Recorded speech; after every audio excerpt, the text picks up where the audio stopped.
Welcome to another edition of Boston Concessions.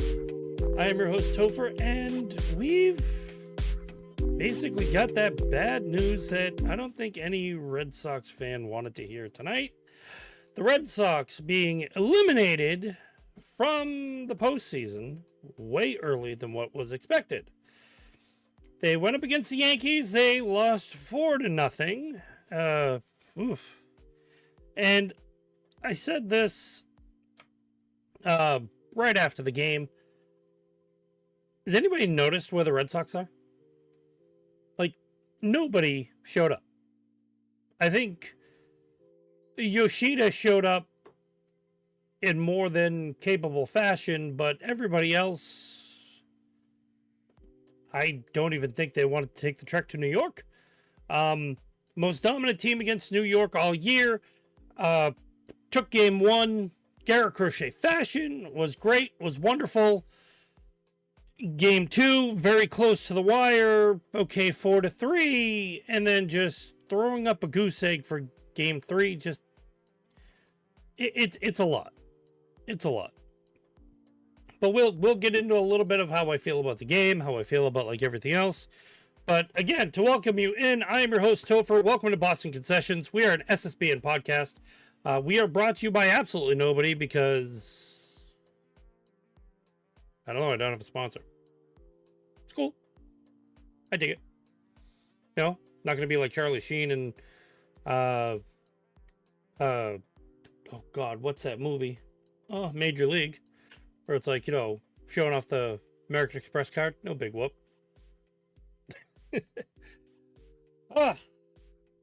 So, a couple things going on tonight. Like I said, Red Sox, kind of a no-show. Really quick, NFL, San Francisco beat LA Rams 26-23. San Francisco is now 4-1, with Mac who is that guy? Mac Jones? What kind of a quarterback name is that? 33 for 49, 342 yards, 2 touchdowns. It's shocking. What is that? Kendrick Bourne? These guys make any sense? Kendrick Bourne, 10 receptions, 142 yards. Christian McCaffrey, 22 carries, 57. They took on the Rams and Matthew Stafford, 30 for 47, 389 yards, 3 touchdowns. Kyron Williams, 14 carries, 65.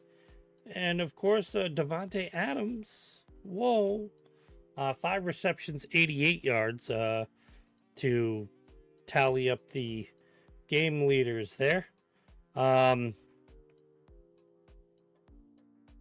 But yeah, looks like the field goal by Eddie Pinero's 41-yard field goal puts it 26-23. This is after Joshua Carty hit a 48-yard field goal with 2 seconds left to actually force it into overtime. And there are your stats for that from SoFi. Now that I've got the NFL out of my system.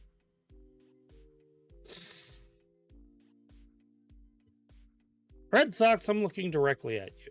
And no, I will not take heat nor blame nor anything else nor otherwise because I decided to watch a Red Sox game.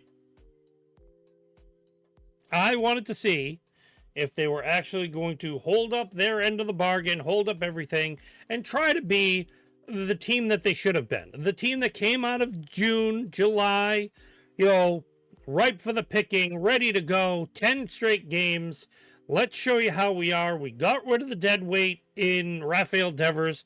By the way, how's that trade looking? How's it looking right now?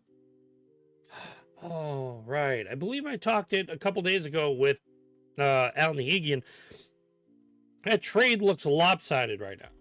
And everybody saying, oh, we got this guy, we got nothing back. Like, you know something? You got a weight lifted off your shoulder.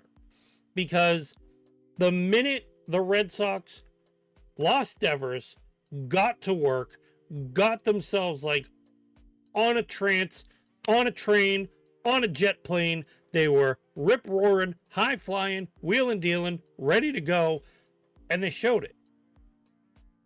They won a bunch of games. And even my notes as we were talking to Al even stated the Red Sox won more games without Rafael Devers than Rafael Devers won with the Giants since the trade. I mean, the Giants were studs to be in the playoffs. Now all of a sudden that changed. A lot of things changed. And it wasn't just Devers. There was pitching issues. There was overall just the dynamic of the team just basically swallowed and folded. Could Devers be at fault? Who knows? But we don't try to point fingers. But anyway, the Red Sox tonight went up against a Massachusetts native within Cam Schlittler. And holy schlit did this kid pitch. 8 innings, 5 hits from the Sox, 12 Ks. He is the youngest Yankee to have 10 or more strikeouts. I know the stat, it was here, it's now gone, but I believe he blew that by, like, just with the one, going directly after he just, after Aaron Boone was like, hey, you're going back out there for the 8th. And yeah, he made it completely through 8 innings. No walks either. Like that's the more impressive part. Like when you can go into like a stat line as a rookie and you're having no walks, 12 Ks, it's either you're really good or the team you played just didn't show. I'm going for the latter, that the fact of like, yes, you can probably be very good, but also to the fact that the team didn't show up. And it showed. Looking at Trent Grisham, Cody Bellinger, Giancarlo Stanton, Paul Goldschmidt, Ahmad Rosario, Jazz Chisholm Jr. with 2, Anthony Volpe, each had 1 hit. And Chisholm having the 2. So, to that effect, yeah, there was a lot. Volpe, Wells, Ahmad Rosario getting the RBIs for the team. And then, of course, you look at the Red Sox. Trevor Story, 1 hit. Romy Gonzalez, 1 hit. Nathaniel Lau, 1 hit. Masataka Yoshida, 2 hits. Okay, Bregman with 1 walk. After that, nobody showed up. Conley early though, like went 3.2 innings pitched. This is basically going to be like something for me. He goes 3.2 innings. He lets up 6 hits, 3 earned runs. He has 6 Ks. He looked good. He was placing his pitches in the right area. His defense was what was failing him. So instead of doing a mound visit and saying, hey, we've got to be better, we've got to put up this defense, we got to get him out of the inning, he's pitching really good, let him go. Like, he was on track to do more, and it just didn't seem like anything was showing up. Like I said, there was something about how the Red Sox looked and how they were positioning themselves on the field. It's even reading Twitter and going on a couple things with everybody ripping up Jarren Duran in left field with the Giancarlo Stanton double, that in my eyes, especially Yankee Stadium, the first thing is when a ball goes up against the wall, first off, you think it's gone. And I thought it was gone, but it actually fell short. So imagine what a person is looking at when they're seeing the ball. Secondly, when you're sitting there, oh, what a weak throw, what a weak this, oh yeah, what a way to field the ball. Do me a favor. Go out and left, take Jarren Duran out, put your own fucking raggedy ass out there, and you tell me where the ball's going, where's it going to go, and play physics for a couple minutes. And tell me, hey, that ball's going to land here. And then try to play the ball. Not only try to play the ball, throw the ball. Oh, wait. You're not going to have that, are you? You're not going to be able to do it. I thought so. And the reason why is because anytime I see this, especially when I'm looking at Jarren Duran, he goes to the wall and stops, which is what you want to do when a ball is being played off the wall. You want to see where it goes. You can't just run up to it, because then if it decides to hit the wall and take a beeline this way, and you're coming straight at it, you now have to chase the ball going to the opposite side. It's not a good look. So you stop, you let the ball land, you grab it, and you throw. It would have been 30 times worse, or possibly even a triple. Granted, being Giancarlo Stanton, and he also had a delay going around first. That's another thing on a Yankee category. If you hit a double, or you even hit the ball and you think it's going out, and you know nobody's in because people were playing shallow. First off, why are you playing shallow against Giancarlo Stanton? Anybody want to talk about that? You should be dead on bordered, at least near the warning track, because Giancarlo Stanton still has a damn bat. Just my take. Okay? He may have lost like a step or two. Okay? He may look a little slouchy, but he can still whack the ball. Whack the ball. Not whack off the ball, whack the ball. And I think for that moment, people need to understand that. You have somebody that can hit, produce, great. But when you're in the outfield and that ball is going up against the wall, I don't care if you're in Fenway. There's a reason why people play the monster differently, because they don't know which way it's going to come off and which way the trajectory is going to go. It could have bounced in a way that it went more towards left center than it did just dropping and kind of landing there. It also might not have bounced right where it was and completely took like a ricochet right off, or go back up in the air. Which way you want to play this?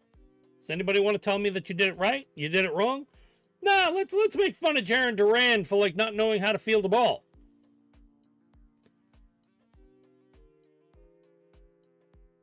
Ball fielding 101, which I am no expert. But watching people make these plays over and over and over again, especially when you grow up a Red Sox fan and you're looking at people field balls off the green monster constantly. The ball is going to bounce in certain subtle directions. You may see them where they go in a right shade of mind. They could be completely off the beaten path and go to the left, to the right. There could be a divot in the wall and it cuts. It could get stuck under the wall and then just like kind of like bibble bobble and sit. And yes, I use the term bibble bobble because bibble. You know, when you basically got the ground, and then of course you have the matting that goes against the wall, so this way it protects the player, and it goes right in between there and bounces between the ground and the mat and just sits. Bibble bobble. Now that I've completely explained bibble bobble to everybody, hooray! Yeah, welcome back to me. There's so much that I can say, even on the Red Sox, that if that's what you're taking, and you're not going to go out and state to the fact that, like, yes, the Red Sox kind of lost to a rookie. They they lost to a guy that basically owned them completely outright. You basically lost to somebody you've dominated all year, and you should have went into their house and taken this. Now, again, I'm no expert. I don't agree to be an expert. I'm not, oh my God, I'm like, niching man 101 that I know everything, because I don't. I'll tell you flat out, I'm your regular mean Joe that just hangs out, does what I do, and that's basically the end of it. But body language, I can read. And when you look at the end of game 2, you're looking at the Red Sox that they just look defeated. And traveling now to game 3, you didn't go anywhere. It was basically all 3 games at Yankee Stadium, which I think is absolutely stupid and asinine. But looking at game 3, the Red Sox, I don't know, between everybody, it just seemed like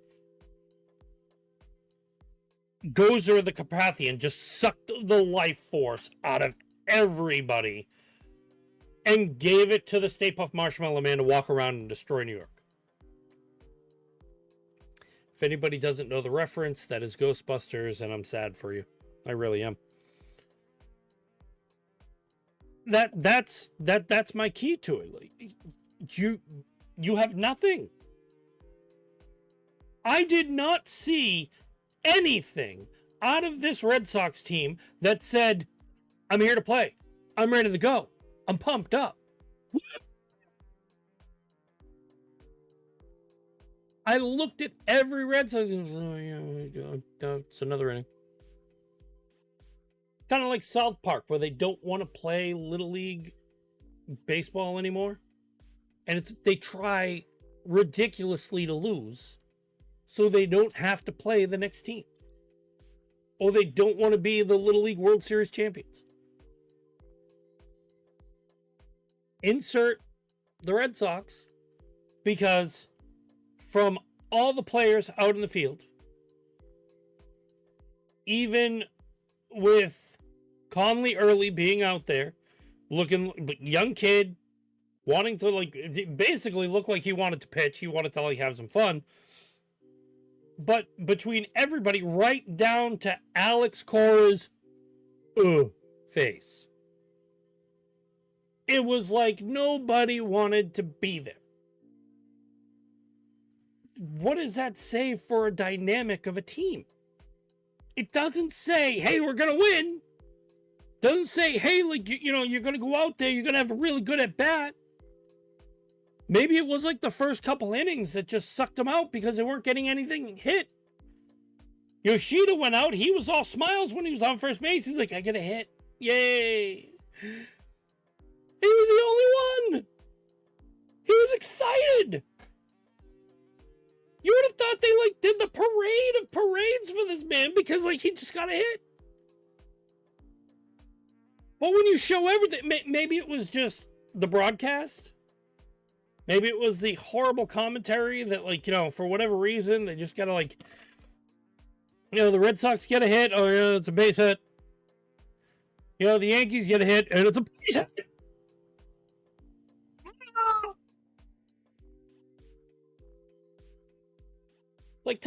Tell me you're not looking at the other team without telling me you're not looking at the other team. You get really excited when they get a base hit.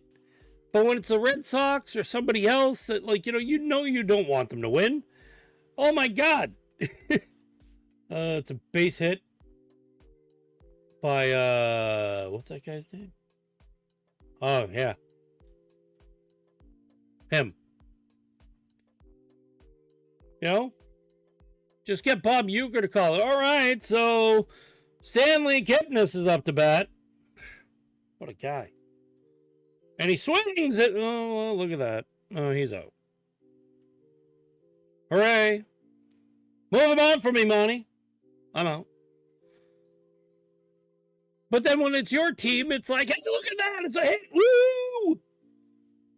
But these national televised games, you would think, hey, don't show your true colors that you want the Yankees to win, because the people are like, oh yeah, the commentary was great.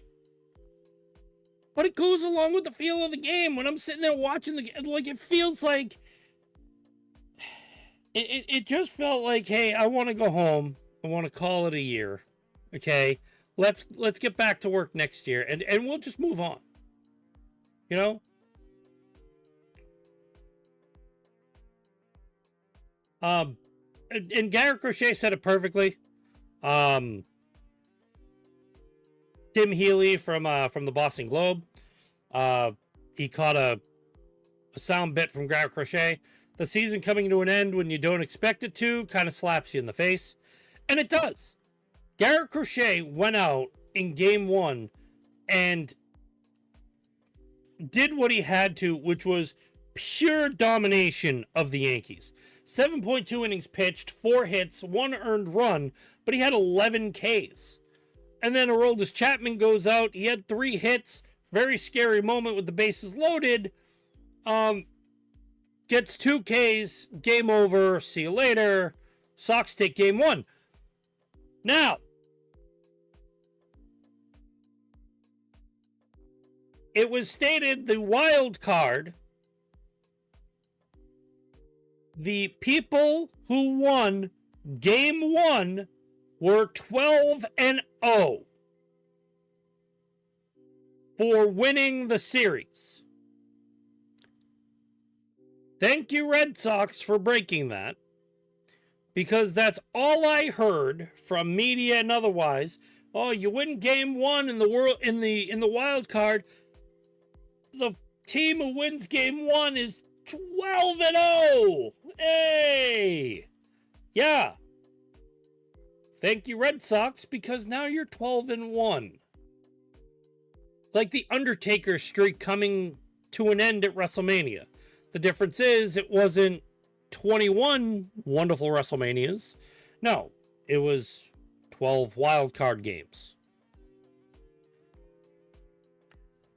So they lost. But if you also look at the hits, the Red Sox went up against Max Fried, of all things. They popped 4 hits off Fried. No earned runs, but they popped 4 hits with 3 walks. They got the runs off of Weaver, and they got the run off of Bednar. Okay. But you went up against your ace, and now you go up against a rookie, and you get your clock turned in? And I know we mentioned Rafael Devers, and a lot of people are basically going to be sitting there, oh, well, where's our Yankee killer? Where's Rafi Devers? What if Rafi Devers played exactly how he was going to play the rest of the year, and he strikes out like all over the place? What does that change? It changes to the fact that you put Rafael Devers in. I'll state this right now. What if you kept Devers, rolled to the trade deadline, still did what you did, still rolled with Devers, didn't make the playoffs? Because what if your record reflects to the Giants' end instead?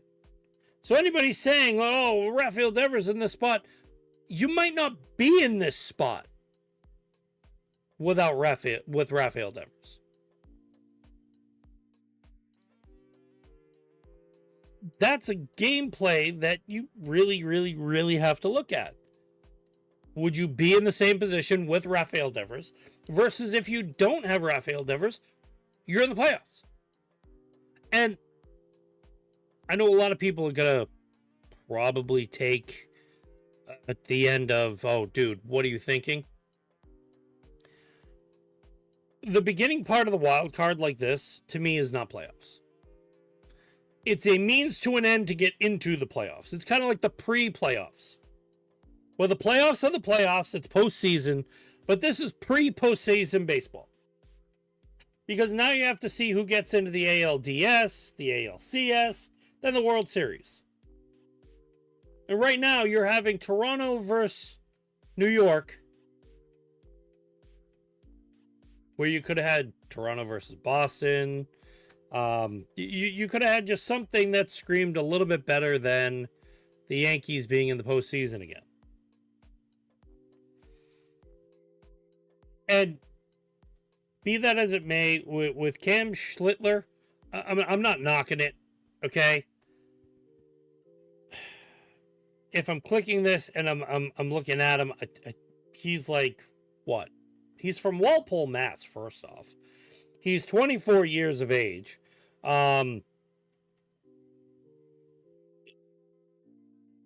He went to Northeastern. He's basically a New England kid. You know, he debuted on the roster 7-9-25. And yeah, the regular season he was 4-3. He had an under 3 ERA. Played 14 games. Yeah, 84 strikeouts. I mean, you can't get any better than that. I mean, look at his postseason right now. He's 1-0.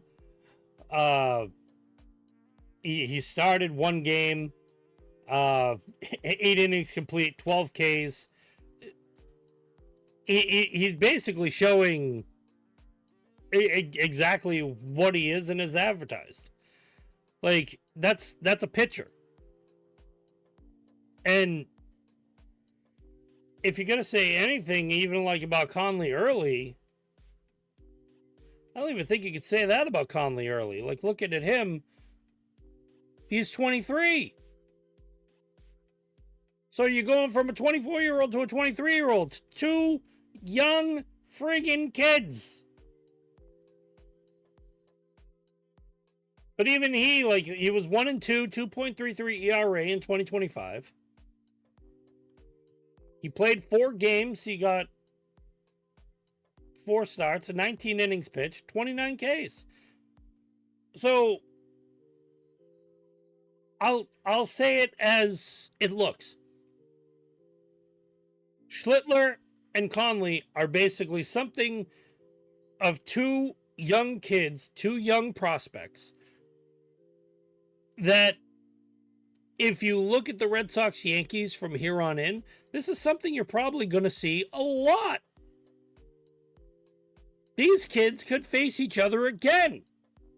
Maybe in the playoffs, maybe during the regular season. Do they make a joke out of it? Do they rekindle a rivalry that's going on? Do they kind of like just, like, you know, high five each other and say, hey, let's see how we do? You know? But Conley early, the youngest Red Sox pitcher to start a postseason game since Babe Ruth in 1916 at 21 years of age. That in itself is ridiculous. Okay, you think Schlittler was impressive? No, go to that stat. 23 years, youngest kid. But Schlittler with 12 strikeouts and no walks. That's your heavy. And you even saw it when you're looking at Aaron Boone. It was like, okay, does the kid come out? Does he stay in? He's like, he's barely hittable. Keep him in. He's at 100 pitches at 7 innings.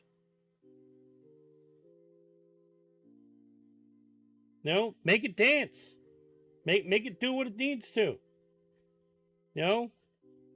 That's the part that you gotta, like, really, really look at, because he floated.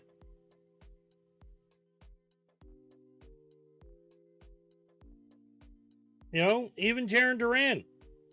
He's a really good pitcher. Haven't seen him all year. He was just able to locate and pitch really good. That's the key point. You basically put a pitcher out there that nobody has seen, and you've got to play that.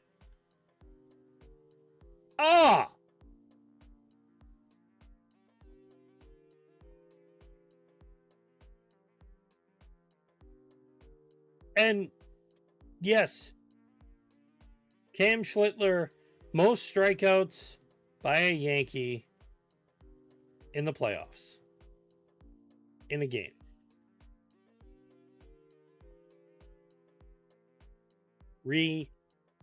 Ridiculous. I mean, even looking at like what you're probably gonna have, you know, looking at Bregman, he looked at the team and said, like, remember this feeling because it sucks. You don't want to feel it. Take it into your offseason, continue to get better. He did make comments that his teammates are only going to get better. They're going to drive. They're going to thrive. They're going to do everything they need to. He had nothing but like a really, really, really good feel for what this Red Sox team is. And I know everybody is, oh, he's going to opt out. He's going to go for a contract. He's going to do this. With the way Bregman played, especially near the end, like, if he opts out of his Red Sox contract, he'd be a fool. Like, there is nobody, and here's my reason why, and I have my reasons to it. If Bregman opts out at 32 years old, and you look at the Mets being completely out of the postseason, didn't even make the wild card, didn't even make the pinch, and they signed Juan Soto to the giant deal that they did.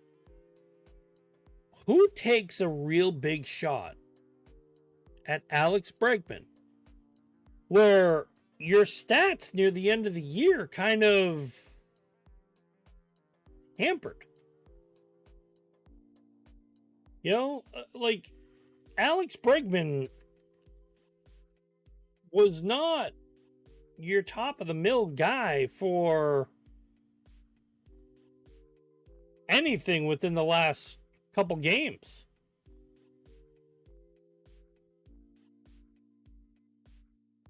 I mean, tonight, 0 for 3 with a walk. The night before, he had a hit. Cool. Also a walk. He had 2 hits in game 1 with a double, an RBI, a walk, and a strikeout. But all in itself, for the year, he was a 273 hitter.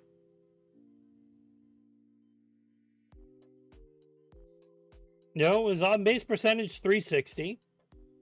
He had 62 RBIs, 18 home runs, 28 doubles, 118 hits. I mean, this is a guy that basically, you know, I mean, his average is higher than what it normally was, but he also played less games except for, like, you know, 2021.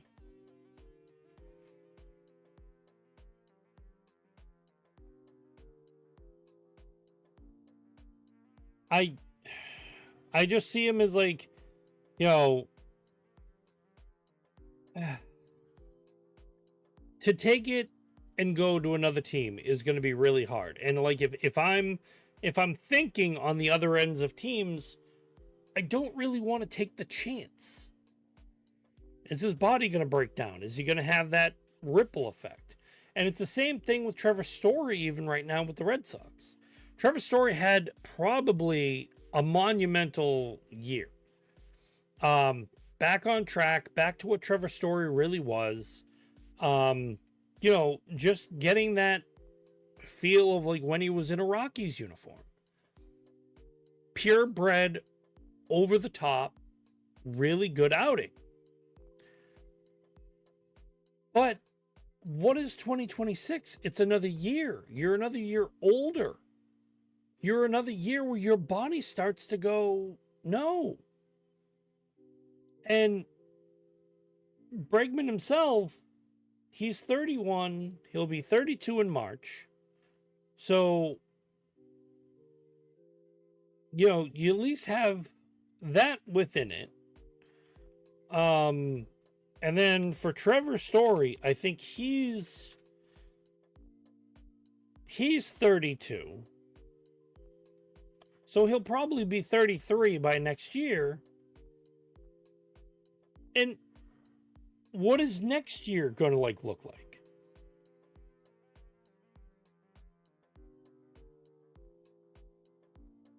I'm just looking at the play of, you have these guys that you now have to figure out where your younger players are going to go.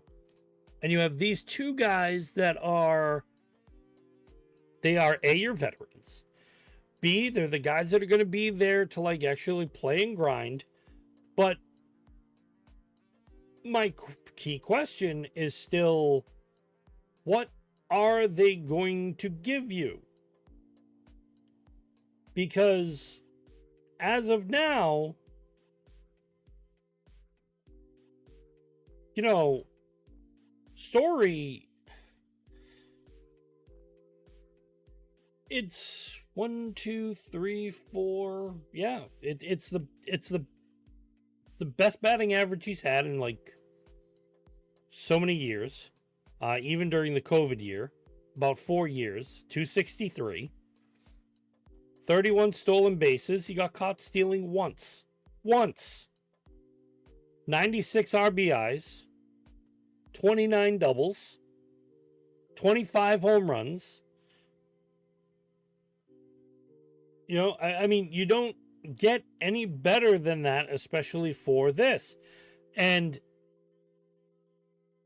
he's 4 years into a 6-year deal. So next year will be year 5. And the following will be year 6. So where he's 32, so he'll turn 33 next month. And then as he goes into the year, he'll be on, like, by the end of the year, he'll be on that older side of 33. Where it's by the end of the year, everything will pass, and then he'll turn 34. So if he was on the younger side of 33, it might be like a little bit more of a okay. But, you know, take it from me, man. Your age is wow. And I'm not knocking Story at all. I hoping for him. Hopefully, like, you know, he gets his act. Like, you know, I want this to produce for next year if they keep him. But they also have Marcelo Meyer coming back from injury. You also have Roman Anthony, who will be back from injury. And you also have to figure out if you're going to carry these folks in some way, shape, or form. What is it that you're going to do when you have a full roster available? And you also go into free agency with, I guess, everybody and their mother is drooling over Pete Alonso to fill first base. You still also have your first baseman that needs to come back from injury. Casas is still on the team. You know, you're going to have guys that are just going to be there. And then you've got to answer for the second pitcher. Brian Bayo, great pitcher. Did really good throughout the year, had a horrible September.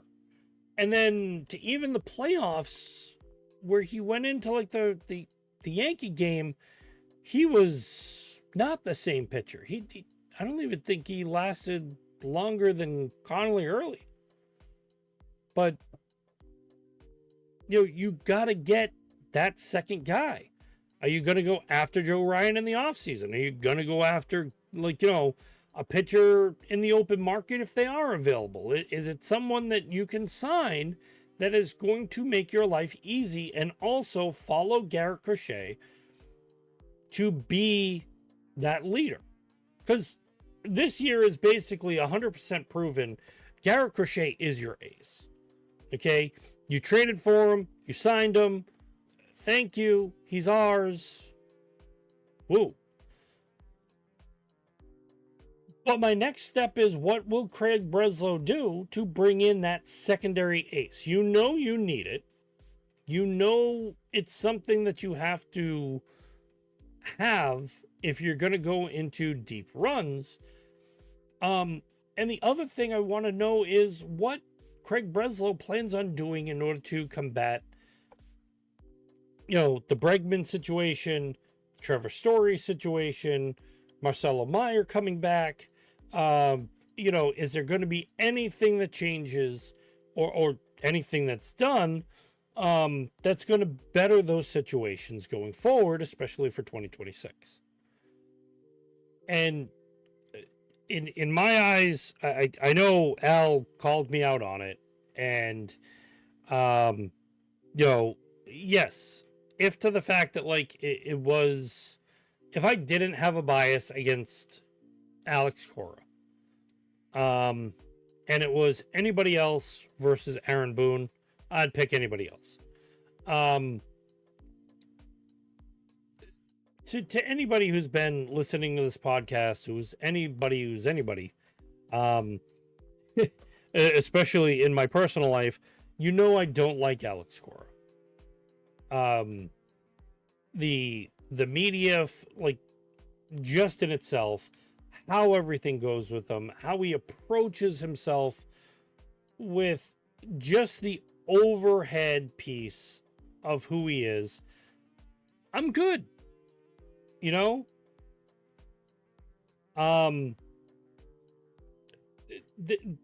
just something that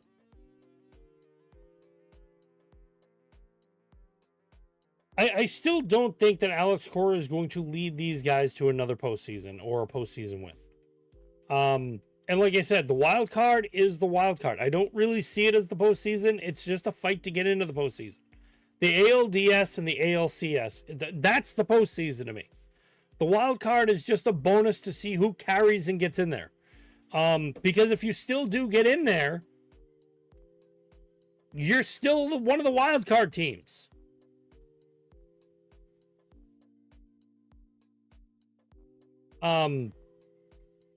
What is this? Post on X. The Sports Center. No, not that one. What is this one here? I'm trying to read a couple things that are showing up.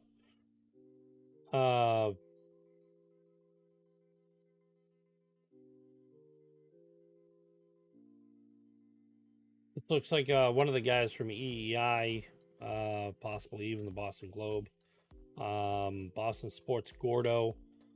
This is from Alex Bregman. Proud of the fight in the room, proud of the guys. It was an honor to put on this jersey. And asked if he could see himself returning to the Sox. Of course, not even thinking about that all right now. Thinking about the game that just happened. So,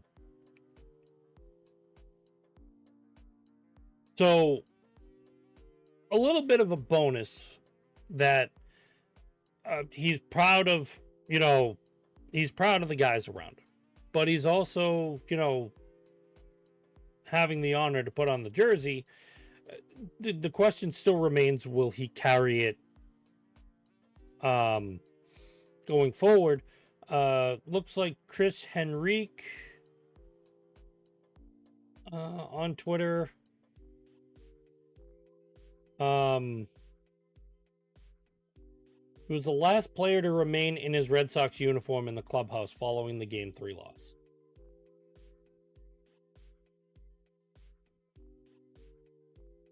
So that also, that just moves mountains.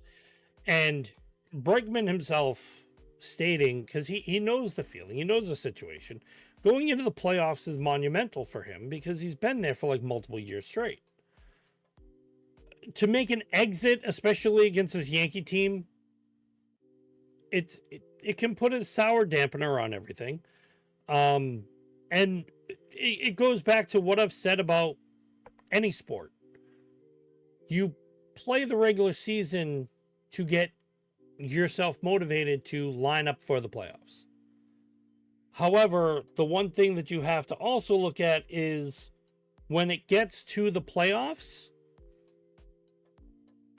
all things reset. It's another world. Because playoff baseball is different than regular season baseball. Regular season baseball, you can take the losses as you go. You can add like a couple more wins. You can basically grind out everything you do and basically build your team to be strong. But when you play that and you don't get ready for playoff baseball, like I said, game one, Garrett Crochet and company, it was analytics ball because you were looking at the lineups, you were looking at the mashups, everything that you needed to, and guess what? That lined you up to make sure you were playing in the postseason and you were postseason ready. That game one win was a statement. When you went into game two, you had full momentum, you had full carte blanche, you went right into it, even though your starter left early. You still went to the bullpen, you still carried your hat, but it was like the more the game went on, your strength turned into just mush. And when it came time to finally call that game and make sure what you were, you had no steam in you. You lost the momentum. The Yankees took it and ran with it. And then they come into this game. And like I said, you look at every person on the Red Sox and you just instantly look defeated. There was nobody after the second or third inning that looked like they were ready and poised. Not even Bregman himself looked poised and ready for game three. You looked defeated. Can't say that anymore. Body language, hype, just the manner that you were going, the manner you went out swinging. That's why I asked, where was the Red Sox in game three? They didn't show up to game three. Okay? Another team from another dimension, from another world, showed up and played their game. They were not on point. It wasn't even like you have to go out and smash home runs. You had barely any hits. There weren't even any extra base hits. There was nothing. You did not even get a man on third. If you can't even get a man to third base, you're already lost. And if you don't do that for many, many innings, great. But if you're playing the game of, let's get this guy and then hit the bullpen, what happens if you hit the bullpen late? Don't ever play, let's get to the bullpen. Let's get the game. Because you did that, especially in game two. You put all the stops. You put everything. You basically threw all your marbles into game two thinking you were winning it. And when the game didn't look like you were going to win it, you flattened. I've always said, the players take the mark from the manager. And if the manager is looking like a deer in the headlights, your guys are going to look like deer in the headlights. This takes my statement to why I do not trust Alex Cora. Won't, will not, no. Take the cheating part out of it, okay? The reason why, I hate the aspect, and take my whole thing to the fact that, this was all a thing with them hiring him back. Take that out. How would I feel personally about Alex Cora? A loss like this would cement myself to saying very, very vividly, he can't lead. I really, after comments and everything this year, I really think that the fact that he is out, his mind is out. He doesn't want to show it. He doesn't want to say it. He doesn't want it public. He doesn't want anything, but his mind is out the door. And whether it's something with him and Craig Breslow, whether it's something with him and management, something was said, something was uttered, because this year he looks more defeated and more gassed than the other 2 years. And this was a team that everybody basically wrote right off, and you can have an amazing adventure with this team. You know what I loved about this team all year? When you hear the phrase, this team is beautiful and fun to watch. You heard it from Jared Carrabis. You heard it from Tony Maserati. You heard it from Dan Shaughnessy. You heard it from a lot of the big names in New England that focus and call these games. This Red Sox team is a fun team to watch. It makes you want to say baseball. Joe Murray and Matt McCarthy the other night when they were after game 1. This is why you watch postseason baseball. It gets you excited because games like this get you hyped. And if the game 2 loss pulled all the excitement out of you, your manager should be the one to reignite and light your fire to get you back out in that field, ready to take a win. Body language says otherwise. And that's what I go off of. I'm looking at a team that was really fun, really exciting, should be heavily excited that they're getting in there. And yes, Jarren Duran had nothing. Trevor Story had a hit. Okay, Ceddanne Rafaela came up a little flat for the season, for the series. Okay, Weiler Abreu was hit or miss. Yoshida, for whatever reason, he woke up. Maybe he's a playoff guy. Bregman, I mean, he was Alex Bregman. It was a postseason. The other thing that kind of got me was Carlos Narvaez when I want to say it was Trent Grisham or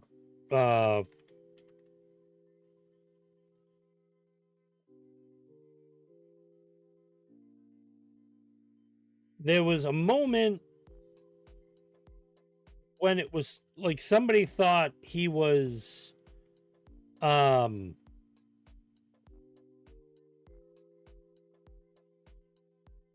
trying to see if I can see it.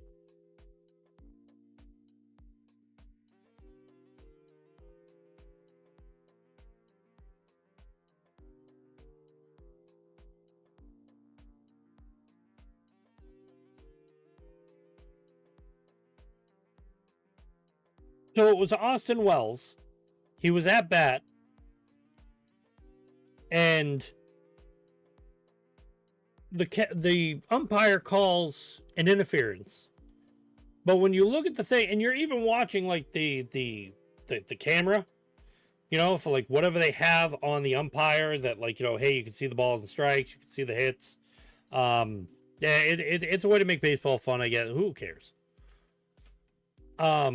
You watch the camera and Austin Wells hits the foul ball, and the foul ball hits the glove of Narvaez, and the first thing Austin Wells does is he points to the catcher saying, oh, he hit my glove. I mean, he hit my bat. Like, really?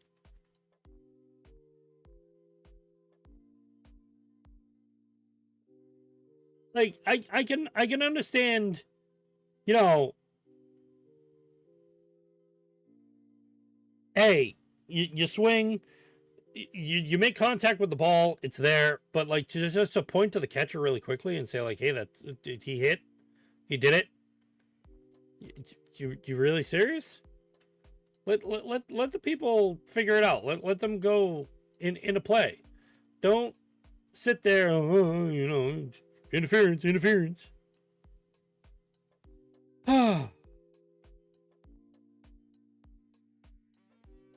Dumb. Dumb.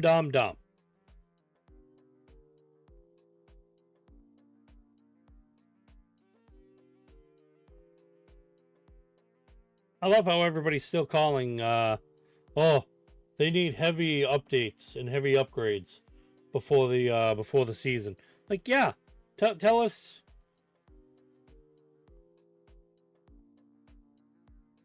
Tell us something we don't know.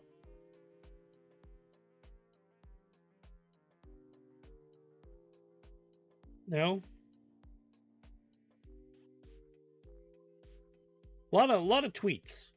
A lot of tweets about like how the game was. Like,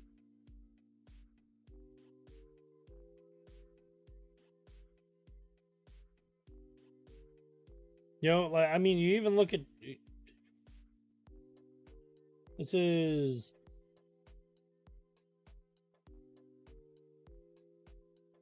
Brian Hotch for like MLB.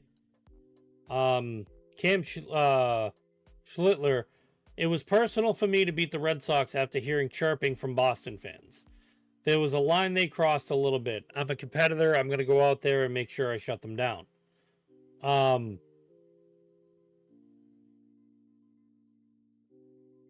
Well,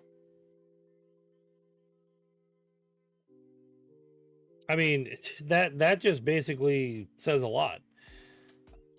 If anybody's chirping and making fun of that kid, come on. He basically made you look like fools. It's sad. But if you're going to be personal on it, get a clue.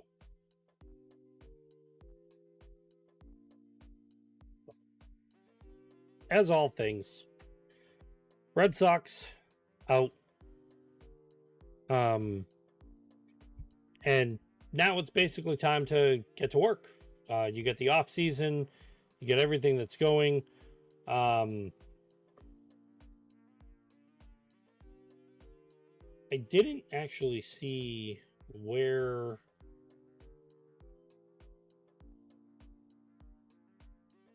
everybody's going to be for the. I know the Cubs are in to beat the Padres.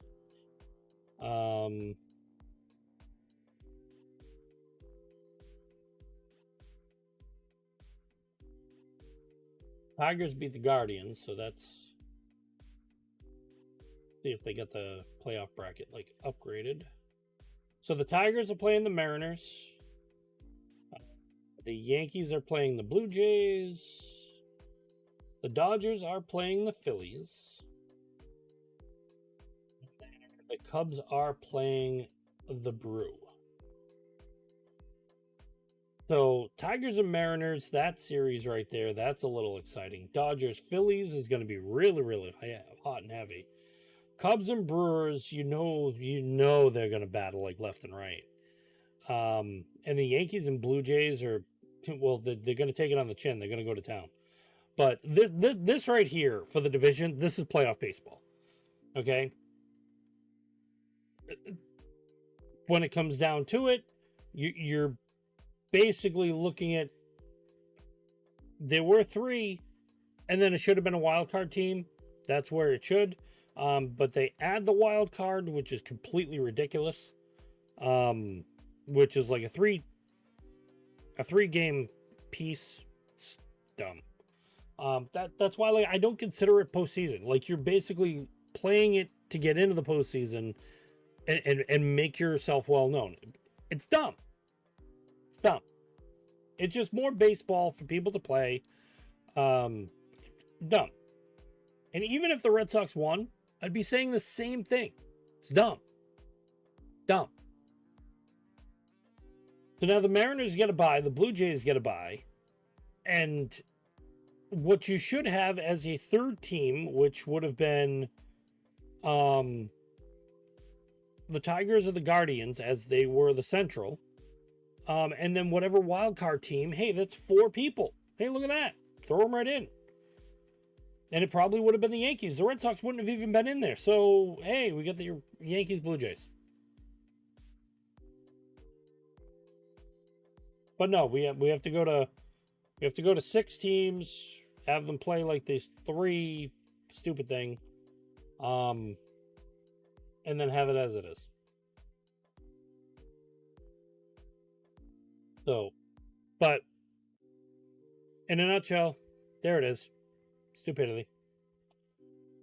I'm looking forward to see what the Red Sox do. I would love to see the Mariners go a little further than probably the division. And I know they're probably going to have their hands full with the Tigers. The Phillies, I'm hoping that they defeat the Dodgers. It's not impossible, especially the way the Dodgers have played.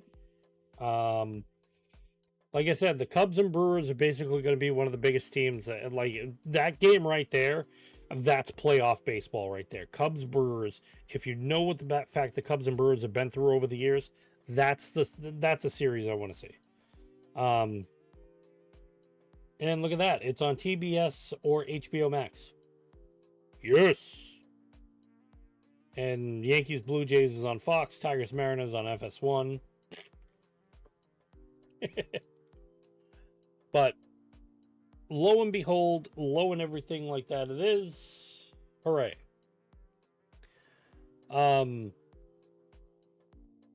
final thought with everything, as I've just basically ranted about how I feel about the Red Sox right now.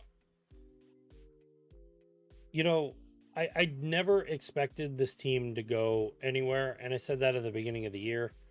When they came out of July to go into the All-Star break, it was probably one of the biggest resurgence I've seen in a team.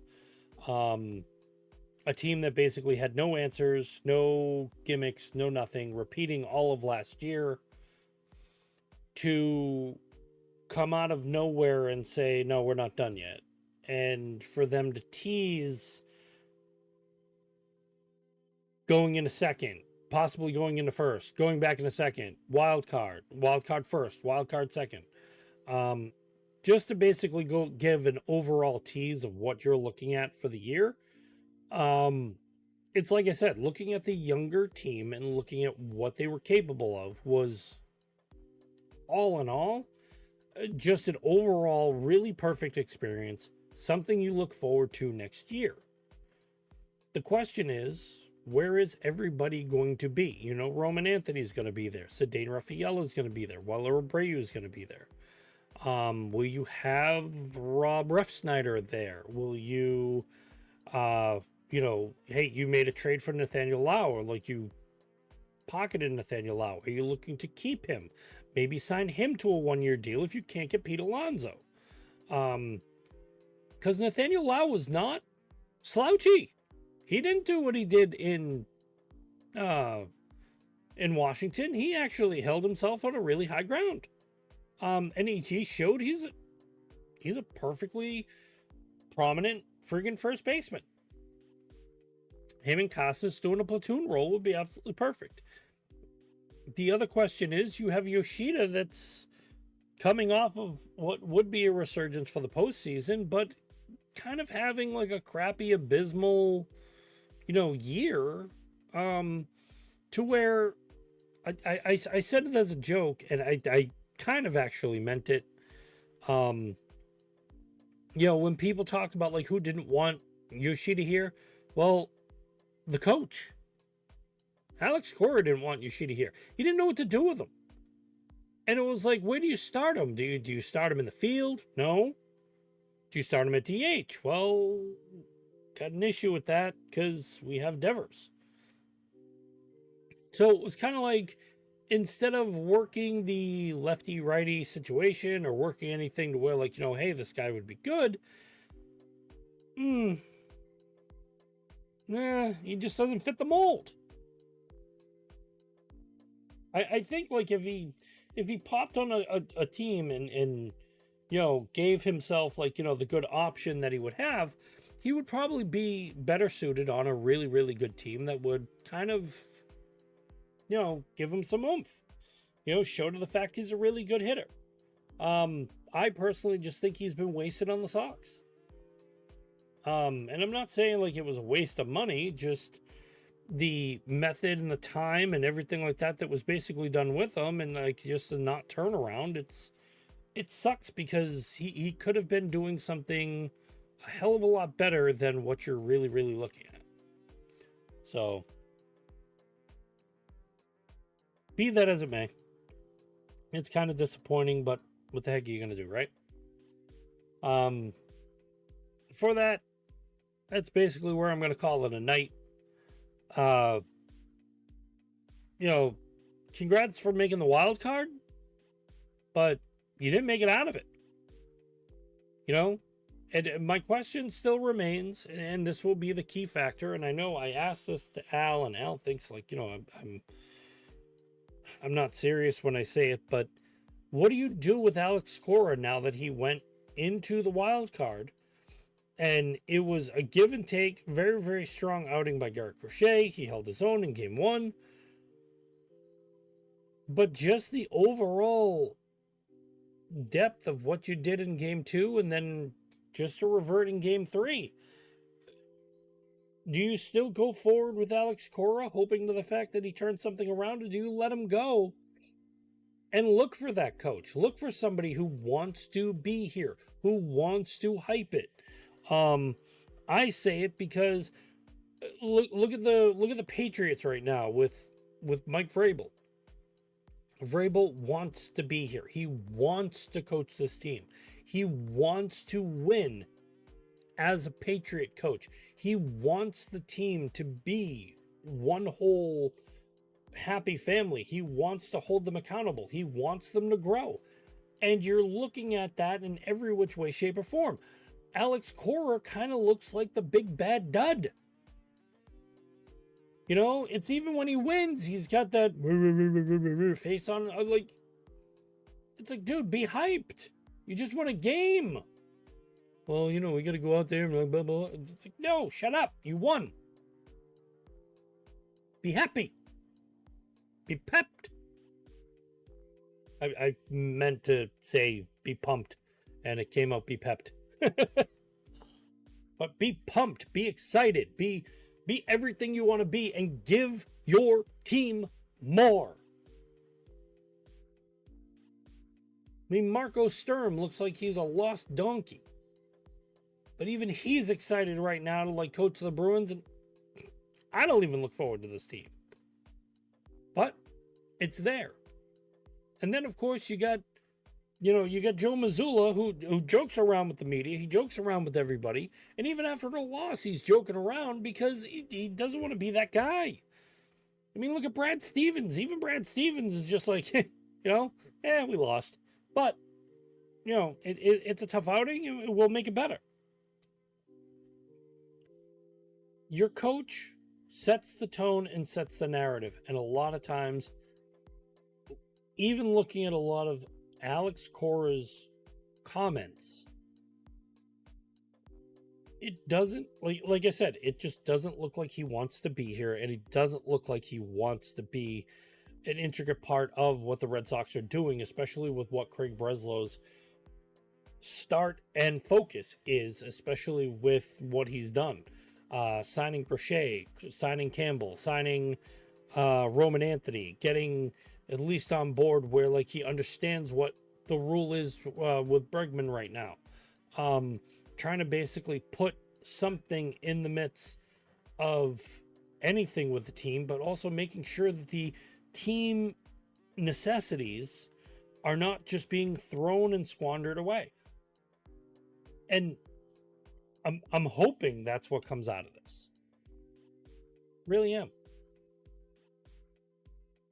Time will tell. But kiddos, thank you for tuning in. Thank you for hanging out with me and having this wonderful conversation. I am Topher. I am the host of Boston Concessions. We will reconvene Sunday after football. It'll be Sunday or Monday. I have to figure out the scheduling and make sure everything goes according to plan. So this way we can get some normalcy back into this podcast and get us going in the right direction. Plus, also, we'll be keeping tabs on the MLB postseason bracket as everyone plays their games, goes in, and like it looks like the 4th is when everybody gets their games in.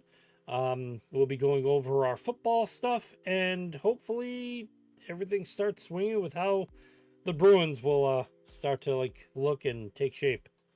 So with that, have a good rest of the night, or if you listen, good rest of the morning. Take care, everybody, and we will see you soon.